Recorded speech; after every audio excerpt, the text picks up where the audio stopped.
Hi guys. सो आज के session में हम कवर करने वाले हैं जेनपेक का ऑफर लेटर। और ये जो ऑफर लेटर जिस कैंडिडेट का है वो अकाउंट रिसीवेबल का प्रोफाइल का है, जिसे आप ऑर्डर टू कैश भी कहते हो। और अगर मैं जो है एक्सपीरियंस की बात करूं तो उसे जो है 3 इयर्स का एक्सपीरियंस है। सो स्टार्ट करते हैं आज इस ऑफर लेटर को, देखते हैं कि कितना इनका सीटीसी का, किस पोजीशन पे ये जा रहे हैं और कितना इनका इन हैंड सैलरी आएगा। अगर मैं बात करूं, यहाँ पे इनका जेनपेक का लोगो लगा हुआ है और अगर आप डेट देखोगे विच इज़ 10 जनवरी 2015, तो रिसेंट डेट का ही है। इसके अलावा यहाँ इन्होंने मेंशन कर रखा है ऑफर लेटर, जेनपेक में ये जा रहे हैं। डेट ऑफ ज्वाइनिंग जो इन्होंने मेंशन कर रखी है ऑफर लेटर में, विच इज़ 29 जनवरी 2025।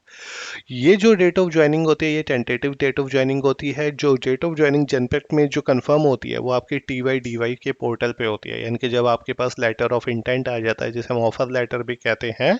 इसके बाद आपके पास क्या आता है, एक TY/DY का लिंक आता है। आप अपने सारा डॉक्यूमेंटेशन, आपका एम्प्लॉयमेंट, अपना जितना भी एक्सपीरियंस है, आप उसके अंदर सारे डॉक्यूमेंट्स और इन्फॉर्मेशन डालते हो। जब कंपनी उसका बैकग्राउंड वेरिफिकेशन करवा के कंफर्म करती है तो आपकी डेट ऑफ ज्वाइनिंग जो है वो कंफर्म होती है। ये जो डेट ऑफ ज्वाइनिंग है, this is a tentative date of joining, तो प्लस माइनस हो सकती है। इसके बाद इन्होंने कहा है कि आपको जो डॉक्यूमेंट्स चाहिए होंगे वो इन्होंने एनेक्स्चर 1 पे मेंशन कर रखे हैं, तो जब एनेक्स्चर 1 आएगा उसे देखेंगे। The place of location is Noida, तो इनकी जो रिपोर्टिंग है वो नोएडा में, नोएडा में जाके ये क्या करेंगे, वर्क करेंगे। इसके अलावा यहाँ पे इन्होंने दे रखा है जो कंपनसेशन, यानी कि सैलरी से रिलेटेड इन्फॉर्मेशन है, बेनिफिट से रिलेटेड इन्फॉर्मेशन है, वो इन्होंने एनेक्स्चर 2 में मेंशन कर रखी है।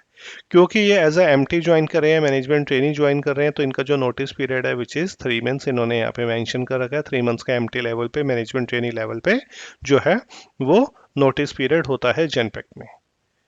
इसके अलावा अगर हम आगे चलें, यहाँ पर इनका एनेक्स्चर 1 है जिसके अंदर सारा डॉक्यूमेंट से रिलेटेड जो है इन्फॉर्मेशन दे रखी है। एम्प्लॉय डिटेल्स दे रखा है, नेम क्या है, डेट ऑफ बर्थ क्या है, आधार कार्ड हो गया, फादर्स नेम हो गया। इसके अलावा अगर कोई पीएफ या यूएन नंबर है वो इन्हें मेंशन करना पड़ेगा। और यहाँ पे ई आधार कार्ड लगाना पड़ेगा। तो जितने भी एम्प्लॉयमेंट डिटेल्स आपको यहाँ पे मेंशन करनी पड़ेगी। तो जितने एम्प्लॉयमेंट से डॉक्यूमेंट से रिलेटेड इन्फॉर्मेशन है वो एनेक्स्चर 1 में इन्होंने शेयर कर रखी है। जिस लिंक की मैं बात कर रहा था वो TY/DY लिंक है। ये जनरली लिंक तब आता है जब आपके पास ये offer letter, letter of intent आ जाता है, सेम डे या नेक्स्ट डे आपके पास ये TY/DY का लिंक आता है मेल पे, जिसमें आपको लॉग इन करके employment application form plus supporting documents जो है वो अपलोड करने होते हैं। तो इन्होंने लिखा हुआ है एम्प्लॉय की इन्फॉर्मेशन, पीएफ से related information, date of joining, previous employer, E Aadhaar card, ये सारी इन्फॉर्मेशन वहाँ पे हमें मेंशन करनी होती है। इसके अलावा अगर बात करें इनके सैलरी से रिलेटेड, कंपनसेशन एंड बेनिफिट से रिलेटेड, वो एनेक्स्चर 2 में मेंशन है। इनका जो है बोनस से रिलेटेड इन्फॉर्मेशन हो गया या पीएफ से रिलेटेड इन्फॉर्मेशन हो गया, ग्रेचुइटी से हो गया, मेडिक्लेम है तो मेडिक्लेम कितने का होगा, कौन कौन ऐड हो सकते हैं उसके अंदर, पर्सनल एक्सीडेंट पॉलिसी जो है वो कितने की होगी। इसके अलावा जो है ग्रुप टर्म इंश्योरेंस कितने का होगा या एडिशनल इंश्योरेंस कितने का होगा, वो सारे यहाँ पे इन्होंने जो है मेंशन कर रखा है। अब बात करते हैं जो सबसे इंपॉर्टेंट पार्ट है इनकी सैलरी का। अगर मैं इनके बैंड की बात करूँ तो बैंड इज़ 4A। डेजिग्नेशन की बात करूँ तो designation is management training. Location की बात करूँ तो लोकेशन इज नोएडा। इसके अलावा इनका जो ईयरली, यानी कि जो बेसिक पे है विच इज़ 2,55,000, ये पूरे साल का है। एम्प्लॉयर कंट्रीब्यूशन जो है वो 30,600 का है, जो इससे हम लेस करेंगे, यानी कि जो इनका फिक्स CTC होगा उसमें से ये लेस होगा। प्लस इसके साथ 30,600 वो भी ऐड होके लेस होगा। वो इसलिए होगा क्योंकि एम्प्लॉयर प्लस एम्प्लॉय का कंट्रीब्यूशन हमारा फिक्स पे में से लेस होता है। HRA दे रखा है 1,53,000, कन्वेंस अलाउंस दे रखा है 63,750, कार अलाउंस 22,650 और एडिशनल अलाउंस दे रखा है 15,000। अगर हम इनको सम अप करें तो इनका जो CTC, फिक्स CTC जो इनको सैलरी मिलेगी मिलेगी वो मिलेगी 5,40,000, जो इनके बैंक में ट्रांसफर होनी ही होनी है। यानी कि 5,40,000 डिवाइडेड बाई 12, तो मंथली हो गई 45,000। लेकिन इसमें से इनका PF का अमाउंट डिडक्ट होगा। अब कैसे होगा वो हम करते हैं।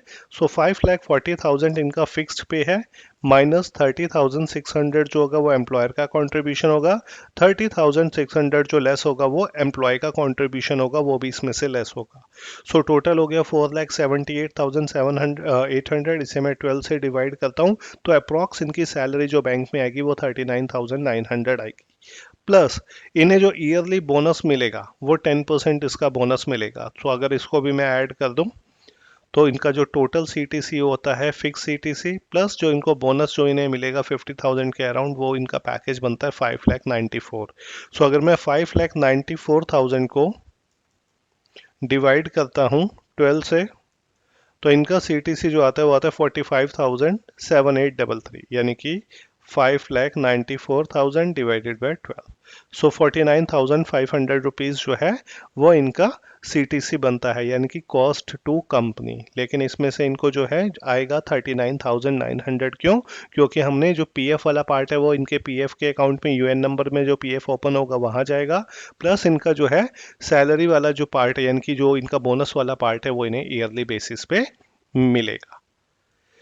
ठीक है, इसके अलावा ये सारी इन्फॉर्मेशन यहाँ पर मेंशन है। तो ये जो गए हैं ये O2C यानी कि एआर के प्रोफाइल में गए, जिसमें जो काम होता है O2C के अंदर, अगर हम किसी को सामान बेच रहे हैं तो हमें बिल जनरेट करना होता है, अगर वो पेमेंट करता है उसे हम एलोकेट करते हैं, जिसे हम कैश एप्लीकेशन कहते हैं। सो इधर बिलिंग और कैश एप्लीकेशन का इनका प्रोफाइल होगा।